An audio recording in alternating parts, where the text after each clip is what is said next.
اس لیے یہ ایک بات اچھی طرح ذہن میں بٹھا لیجئے، جہاں حکم خدا ٹوٹتا ہے وہاں وبال پہنچ کے رہتا ہے، جہاں حکم خدا ٹوٹتا ہے وہاں اس کا وبال پہنچ کے رہتا ہے۔ قرآن کریم میں جو یہ کئی قوموں کے تذکرے اور قصے بیان کیے گئے ہیں، کوئی سٹوری سنانے کا مقصد نہیں تھا، سمجھانا مقصد تھا کہ دیکھو کیسے کیسے لوگ آئے، کیا نعمتیں ہم نے عطا کی، اور ان نعمتوں میں کیا مزے کی زندگی وہ گزارتے رہے، اور بالآخر وہ اپنی اوقات بھول گئے۔ انہوں نے ہمارے حکموں کو توڑا، اور پھر دیکھو کہ ہم نے ان کا حشر کیا کیا۔ ہماری جو خاموش لاٹھی تھی، فصب علیہم ربک صوت عذاب، ہمارے جو عذاب کا کوڑا تھا اس نے ان کا کیا حشر کیا۔ فرعون بے اون، اس کو دیکھیے، بڑا مان تھا، الیس لی ملک مصر وہذہ الانہار تجری من تحتی، دیکھا کتنا مان ہے اس کے دل میں، اور جن دریاؤں کا اسی نے تذکرہ کیا اسی دریا میں اللہ نے غرق کر کے دکھایا، عبرت کا نشان بنا دیا۔ قارون کے پاس مال تھا، اتنا مال کہ لوگ دیتے تھے، حسرت کرتے تھے، یا لیت لنا مثل ما اوتی قارون، ہمارے پاس بھی اتنا ہوتا جتنا قارون کے پاس ہے۔ اپنے وقت کا بلینر تھا۔ اللہ نے کیا کیا؟ فخسفنا به وبدارہ الارض، خزانہ، اس کا محل، سارا کچھ اللہ نے بالآخر زمین کے اندر دھسا دیا۔ اور کتنی قومیں آئیں، قوم عاد آئی، بڑے لمبے قد تھے، بڑا ان کو مان تھا، من اشد منا قوہ، اور واقعی تھے بھی ایسے۔ اللہ تعالیٰ تصدیق فرماتے ہیں کہ لم یخلق مثلھا فی البلاد، ان جیسی قوم شہروں میں نہیں پیدا ہوئی، اتنے لہیم و شہین، موٹے تھے، طاقت میں ناز تھا۔ پھر جب عذاب آیا تو کیا ہوا؟ اللہ تعالیٰ نے فارسلنا علیہم ریحا صرصرا، ہوا بھیجی۔ مومن کے لیے وہ ہوا ایسی کہ بہت خوشگوار، مزے کی ہوا، اور کافر کے لیے اتنی تیز کہ ان کو پٹک کے زمین پہ مارتی تھی، ان کی لاشیں زمین پہ ایسے بکھری کأنہم اعجاز نخل خاویہ، کھجور کے تنے زمین پہ پڑے ہوئے ہوتے، پٹک پٹک کے مار دیا ان کو۔ بندہ بندہ ہے، اللہ اللہ ہے۔ ایک قوم آئی لوط علیہ السلام، انہوں نے خلاف فطرت کام شروع کر دیا، اور جب لوط علیہ السلام نے ان کو سمجھایا، سمجھ سے انکار کر دیا۔ پھر کیا ہوا؟ فجعلنا عالیہا سافلہ، اللہ فرماتے ہیں اس کے اوپر کا حصہ تھا، ہم نے اس کو نیچے کا حصہ بنا دیا۔ ایک فرشتہ آیا، زمین کے اس ٹکڑے کو اکھاڑا، آسمان کی بلندیوں پر لے جا کے اس کو زمین پہ گرا دیا۔ قوم یہود نے اللہ رب العزت کے حکم کو مسخ کرنے کی کوشش کی کہ ہمیں ہفتے کے دن مچھلی پکڑنے کی اجازت نہیں، تو ہم دریا سے اکٹھی کر لیتے ہیں، اگلے دن پکڑ لیں گے۔ نتیجہ کیا نکلا؟ فقلنا لهم كونوا قردة خاسئین، اللہ فرماتے ہیں ہم نے کہا پھٹکارے ہوئے بندر بن جاؤ، میرے حکم کو مسخ کرتے ہو، میں تمہارے چہروں کو مسخ کر کے دکھا دیتا ہوں۔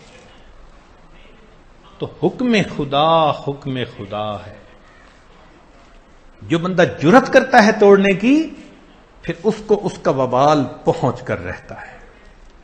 اسی لیے اللہ کے ساتھ کسی کو شریک بنانا، اب عام طور پر ہم سمجھتے ہیں کہ شریک بنانے سے مراد کوئی قبر کی پرستش کرتا ہو یا بت کو پوجتا ہو، وہ بھی پرستش ہے، وہ بھی بت ہے، ایک بت ہمارے اندر بھی ہے۔ افرأیت من اتخذ الہہ ہوا، کیا دیکھا آپ نے اسے جس نے اپنی خواہشات کو اپنا معبود بنا لیا؟ یہ بھی تو شرک ہے، اور اس شرک کے تو ہم بھی مرتکب ہوتے ہیں۔ ایک طرف حکم خدا، ایک طرف نفس کی چاہت۔ جب حکم خدا کو بھول کر ہم نے نفس کی چاہت کو پورا کر لیا تو ہم نے تو اس بت کی پوجا کر لی۔ تو ہم کہاں شرک سے بچے؟ یہ شرک خفی تو ہے آج موجود اور امت میں رہے گا، اور نبی علیہ السلام نے فرمایا مجھے اس شرک سے امت کے لیے بہت ڈر ہے، اور آج وہی ہے، مرضی اپنی کرتے ہیں، دل چاہے تو خدا کا حکم مان لیا، دل چاہے تو اپنی من مانی کر لی۔ یہ آج کل کا ایک بڑا فتنہ ہے۔ مومن وہ ہے جو ہر حال میں اللہ رب العزت کا حکم پورا کر کے دکھائے، سب نفس کی چاہتیں چھوڑ دے، کوئی بھی اللہ کے راستے میں رکاوٹ بننے لگے ہٹا دے۔ اس لیے فرمایا ان کان آباؤکم و ابناؤکم و اخوانکم و ازواجکم، یہ تمام محبتیں جائز ہیں، لیکن اگر یہ محبتیں رب کے راستے میں رکاوٹ بننے لگے، مومن ان پہ قدم رکھ کے آگے گزر جاؤ، منزل تمہاری کوئی اور ہے۔ تو اللہ رب العزت کا حکم ہر حال میں پورا کرنا۔ اللہ اکبر کبیرہ۔ اسی لیے اللہ رب العزت پہلے والی کچھ بستیوں کے بارے میں فرماتے ہیں وَكَأَيٍّ مِّن قَرْيَةٍ عَتَتْ عَنْ أَمْرِ رَبِّهَا وَرُسُلِهِ فَحَاسَبْنَاهَا حِسَابًا شَدِيدًا وَعَذَّبْنَاهَا عَذَابًا نُكْرًا۔ انداز تخاطب دیکھو کیا شاہانہ خطاب، اللہ اکبر۔ وَكَأَيٍّ مِّن قَرْيَةٍ عَتَتْ عَنْ أَمْرِ رَبِّهَا وَرُسُلِهِ فَحَاسَبْنَاهَا حِسَابًا شَدِيدًا وَعَذَّبْنَاهَا عَذَابًا نُكْرًا فَذَاقَتْ وَبَالَ أَمْرِهَا وَكَانَ عَاقِبَةُ أَمْرِهَا خُسْرًا۔ جہاں حکم خدا ٹوٹے گا وبال پہنچ کر رہے گا۔ یہ یقین دل میں بٹھانے کی ضرورت ہے۔ فرماتے ہیں فَكَأَيٍّ مِّن قَرْيَةٍ أَهْلَكْنَاهَا وَهِيَ ظَالِمَةٌ وَهِيَ خَاوِيَةٌ عَلَىٰ عُرُوشِهَا، مکانات چھتیں نیچے گرا دی، بِئْرٍ مُّعَطَّلَةٍ وَقَصْرٍ مَّشِيدٍ، ان کے وہ کنویں رونق ہوتی تھی، لوگ آتے تھے نہاتے تھے، مجلسیں ہوتی تھیں، آج اس میں ڈول ڈالنے والا کوئی نظر نہیں آتا۔ ان کے چونے مٹی کے وہ محل آج ویران پڑے ہوئے۔ تو یہ اس کائنات میں بہت تجربے ہو چکے، جنہوں نے اللہ کے حکم کو توڑا اللہ نے ان کو دوسروں کے لیے عبرت کا نشان بنا دیا۔ اب ہمیں اس سے عبرت حاصل کرنی ہے، سبق سیکھنا ہے۔ ایک قوم گزری، قوم سبا، یمن کے علاقے میں تھی، بڑے باغات تھے، ان کے ہاں ایک بڑا ڈیم بنا ہوا تھا، اس میں یہ پانی کو اکٹھا کر لیتے تھے اور پھر راستے کے دونوں طرف کے جو باغات تھے ان کو پانی دیتے تھے۔ مفسرین نے لکھا کہ اتنے بڑے باغات تھے کہ سر پہ ٹوکری لے کے کوئی بندہ باغ میں جاتا تو اس سے پہلے کہ باغ ختم ہو گرنے والے پھلوں سے ٹوکری بھرتی تھی۔ ہمیں پہلے اندازہ نہیں تھا کہ اتنا بڑا باغ۔ ایک مرتبہ ایک ملک میں جانا ہوا تو وہاں کیلے کا باغ دیکھا، ماشاءاللہ 40 میل لمبا، گاڑی بھاگ رہی ہے، باغ ختم نہیں ہو رہا، مستقل کیلے کے درخت نظر آ رہے ہیں۔ یا اللہ، میں نے اپنے ساتھی کو کہا کہ آج ایک بات دل میں واقعی اچھی طرح کھل گئی کہ قوم سبا کے باغات کیسے ہوا کرتے تھے، ایسے باغ تھے۔ اللہ تعالیٰ فرماتے ہیں لَقَدْ كَانَ لِسَبَإٍ فِي مَسْكَنِهِمْ آیَةٌ، قوم سبا کے لیے ان کے مساکن میں بڑی نشانی ہے۔ لَقَدْ كَانَ لِسَبَإٍ فِي مَسْكَنِهِمْ آیَةٌ جَنَّتَانِ عَنْ يَمِينٍ وَشِمَالٍ، دائیں بھی باغ راستے کے اور بائیں بھی باغ۔ کلوا من رزق ربکم واشکروا لہ، اللہ کا دیا ہوا رزق کھاؤ، اس کا شکر ادا کرو۔ بلدۃ طیبۃ ورب غفور، کتنا پاکیزہ شہر ہے اور اللہ ان کی غلطیوں کوتاہیوں کو معاف کرنے والا ہے۔ ہر طرف سے ان کے اوپر چین، سکون، اطمینان، مگر اللہ کی ان نعمتوں میں غافل بن گئے، اللہ کی نافرمانی کرنے لگ گئے۔ اللہ تعالیٰ فرماتے ہیں فَأَعْرَضُوا فَأَرْسَلْنَا عَلَيْهِمْ سَيْلَ الْعَرِمِ، انہوں نے ہمارے حکموں سے اعراض کیا، ہم نے پانی کا طوفان بھیج دیا، ایسا پانی کا طوفان کہ ان کی بستی بھی تباہ ہو گئی، باغ بھی تباہ ہو گئے، جہاں تک پانی گیا پھلوں والے درخت نہیں ہوتے تھے، سب نکل گیا، ہاتھوں سے ختم۔ اللہ اکبر کبیرہ۔ ایک اور بستی کی بات آگے اللہ تعالیٰ فرماتے ہیں ذالک جزیناہم بما کفروا وہل نجازی الا الکفور، اور جو ہماری بات نہیں مانتا ہم اس کا ایسا ہی بدلہ دیا کرتے ہیں۔ اللہ اکبر۔ ایک اور بستی تھی، اللہ تعالیٰ فرماتے ہیں وَضَرَبَ اللَّهُ مَثَلًا قَرْيَةً كَانَتْ آمِنَةً مُطْمَئِنَّةً، اللہ مثال بیان کرتا ہے ایک بستی کی، اطمینان بھی تھا، امن بھی تھا، دو لفظ استعمال کیے، اطمینان یعنی اندر کا کوئی غم نہیں تھا، اور امن باہر کا کوئی ڈر بھی نہیں تھا، نہ اندر کی سازش نہ دشمن کا ڈر، تو خوف بھی نہیں تھا، پریشانی بھی نہیں تھی۔ فرماتے ہیں یاتیہا رزقہا رغدا من کل مکان، چاروں طرف سے ان کو رزق کی بہتات، پھلوں کے، میووں کے درخت تھے اور ان کو پھل ملتے تھے اور خوب خوش زندگی گزار رہے تھے۔ فکفرت بانعم اللہ، انہوں نے اللہ کی نعمتوں کی نافرمانی کی، ناقدری کی، نتیجہ کیا ہوا؟ اللہ فرماتے ہیں فَأَذَاقَهُ اللَّهُ لِبَاسَ الْجُوعِ وَالْخَوْفِ بِمَا كَانُوا يَصْنَعُونَ، اللہ نے ان کو بھوک، ننگ اور خوف کا لباس پہنا دیا۔ اللہ اکبر۔ جیسے لباس بندے کے ساتھ ہوتا ہے نا، جدا نہیں ہوتا، ایسے ہی خوف اور بھوک، ننگ ان کا لباس بن گئی، ہٹتی نہیں تھی ان سے۔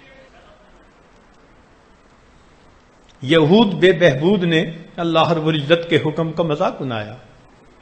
اللہ تعالیٰ فرماتے ہیں ذالک جزیناہم ببغیہم وَإِنَّا لَصَادِقُونَ، دیکھا کیا شاہانہ خطاب ہے، ان کی اس بغاوت کا ہم نے پھر یہ بدلہ دیا اور ہم اپنی بات کرنے میں سچے ہیں، بات پوری کر کے دکھا دیتے ہیں۔ اب نبی علیہ الصلوۃ والسلام نے ایک بات ارشاد فرمائی، امید ہے کہ آپ ساتھ دیں گے اور توجہ کے ساتھ بات کو سنیں گے۔ ارشاد فرمایا نبی علیہ الصلوۃ والسلام نے ان اللہ جعل العزت والوقار لمن تابع امری، کہ جو میرے باتوں کی پیروی کرے گا، سنت کی پیروی کرے گا، حکم کی پیروی کرے گا، اللہ رب العزت نے اس کے لیے عزت اور وقار کو بنایا ہے۔ وجعل الذلۃ والصغار لمن خالف امری، اور جو میرے حکم کی خلاف ورزی کرے گا اللہ تعالیٰ اس کو ذلت اور چھوٹا پن عطا فرمائے۔ اب ایک طے شدہ بات ہے، جو شریعت کے خلاف چلے گا ذلت ملے گی، پریشانیاں ملیں گی، جو شریعت کے اوپر چلے گا عزت ملے گی، عزت والوقار، لوگوں کے دلوں میں اللہ اس کا احترام پیدا فرمائیں گے۔ آپ دیکھیں ابو جہل کو ذلت ملی، ابو لہب کو ذلت ملی، ولید پلید کو ذلت ملی، جس کو اپنے بیٹوں پہ بڑا ناز تھا۔ اللہ فرماتے ہیں ذرنی ومن خلقت وحیدا، چھوڑو مجھے اور اس کو جو اپنے آپ کو بڑا وحید الزمان سمجھتا ہے۔ وجعلت له مالا ممدودا وبنین شہودا ومہدت له تمہیدا، دیکھا کیا مانتا اس کو، بیٹوں کا، مال کا، بڑا اپنے وقت کا وہ سردار تھا، اللہ نے ذلیل کر دیا۔ تو جنہوں نے نبی علیہ السلام کی خلاف ورزی کی ذلت ملی، اور عزت ملی تو کس کو؟ حبشہ سے اٹھ کے آئے ہیں، ہونٹ موٹے ہیں، شکل انوکھی ہے، رنگ کالا ہے، کہنے کو غلام ہیں، اللہ نے ان پر عزتوں کے تاج ان کے سر پر رکھ دی۔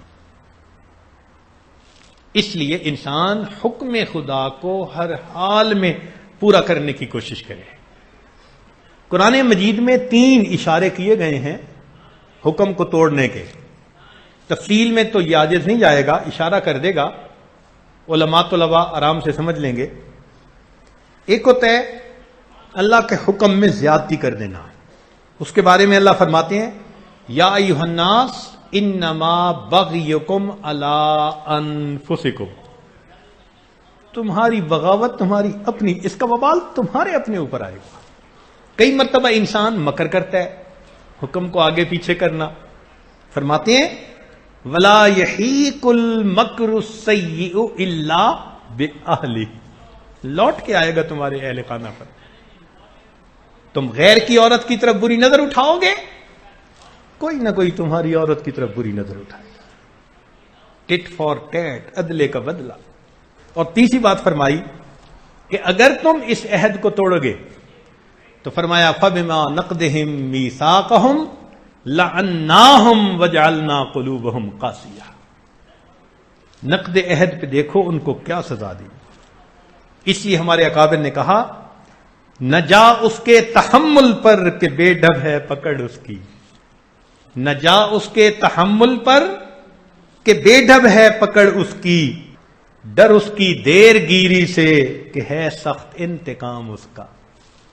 جب انتقام لیتا ہے اللہ اکبر، وہ بہت سخت ہوا کرتا ہے. اس لیے اس دنیا میں حکم کس کا چلنا چاہیے؟ اللہ رب العزت. اچھا ایک چھوٹی سی بات سنیے. دفتروں میں مینجمنٹ کرنی ہوتی ہے نا، تو کوئی افسر ہوتا ہے، باس ہوتا ہے، پھر کوئی ماتحت ہوتا ہے. تو وہاں پر دنیا دار لوگوں نے ایک اصول بنایا ہوا ہے، مرفی لا. دفتروں میں لکھ کے لگاتے ہیں roll number 1 boss is always right. یہ رول نمبر 1 ہے، boss is always right. Roll number 2 if boss is wrong, see rule number 1. دنیا کے دفاتر کے نظام کو چلانے کے لیے باس از آلویز رائٹ. حالانکہ اس بندے کے اندر 70 کمزوریاں، ہزاروں عیب اس کے اندر، لیکن کہتے ہیں جی اس کے بغیر نظم نہیں چلتا. باس از آلویز رائٹ. اس کا مطلب کہ باس کا حکم پورا کرنا ہے. تو اس پروردگار کے بارے میں کیا سوچتے ہیں؟ اللہ اکبر کبیرہ، جو اس کائنات کا خالق ہے، مالک ہے، اس کو چلا رہا ہے نظام کو، قادر مطلق ہے، تو اس پروردگار کا حکم کیوں نہیں چلے گا بھائی؟ اس لیے مرضی ہر حال میں اللہ رب العزت کی پوری ہوتی ہے. ہم سے تو بکری بہتر ہے. ہم نے دیکھا بکری کوئی چارہ کھا رہی ہوتی ہے، دور سے مالک اس کا اشارہ کرتا ہے، وہ چارہ چھوڑ کے مالک کے پیچھے چلی جاتی ہے. مالک کے اشارے پہ بکری نے کھانا چھوڑ دیا، باپ کے اشارے پہ بچہ کھانا چھوڑ دیتا ہے. ڈاکٹر کے کہنے پہ مریض چربی، چینی، چاول سب چھوڑ دیتا ہے. ہم اپنے خدا کے کہنے پہ گناہوں کو نہیں چھوڑ سکتے. تو پھر اللہ رب العزت کو جلال آئے گا نا. جب اللہ رب العزت روٹھ جاتے ہیں نا، پھر دن بدلتے دیر نہیں لگتی. پھر دن بدلتے دیر نہیں لگتی. جو پروردگار نعمتیں دینا جانتا ہے، وہ پروردگار نعمتیں لینا بھی جانتا ہے. ڈرتے رہیں اللہ ہم سے نعمتیں لے نہ لینا، ہم بے قدرے ہیں، ہم نے قدر نہیں کی جو کرنی چاہیے تھی. بہادر شاہ ظفر ایک وقت میں بادشاہ ہے، محل ہیں، پری چہرہ بیویاں ہیں، خدام ہیں، جدھر جاتے ہیں خادمائیں فرشی سلام کرتی ہیں بفرمائی. اور پھر زندگی میں کیا وقت آیا؟ ہتھکڑیاں لگی ہوئی ہیں جیل کے اندر. 11 بیٹوں کے سر کاٹ کے دشمن نے اس کے سامنے رکھے. 11 بیٹوں کے سر اپنی آنکھ سے بندہ دیکھے تو دل پہ کیا گزرتی ہے؟ مجبور ہو کے کہہ دیا نہ کسی کی آنکھ کا نور ہوں، نہ کسی کے دل کا قرار ہوں، جو کسی کے کام نہ آ سکے میں وہ ایک مشت غبار ہوں. کوئی مجھ پہ پھول چڑھائے کیوں، کوئی مجھ پہ آنسو بہائے کیوں، کوئی مجھ پہ دیا جلائے کیوں، میں وہ بے کسی کا مزار ہوں۔ میرا رنگ روپ بدل گیا، میرا یار مجھ سے بچھڑ گیا۔ میرا رنگ روپ بدل گیا، میرا یار مجھ سے بچھڑ گیا، جو چمن خزاں سے اجڑ گیا، میں اسی کی فصل بہار۔ بہار کی جگہ خزاں آ جاتی ہے جب اللہ کی رحمت کی نظر ہٹ جاتی ہے۔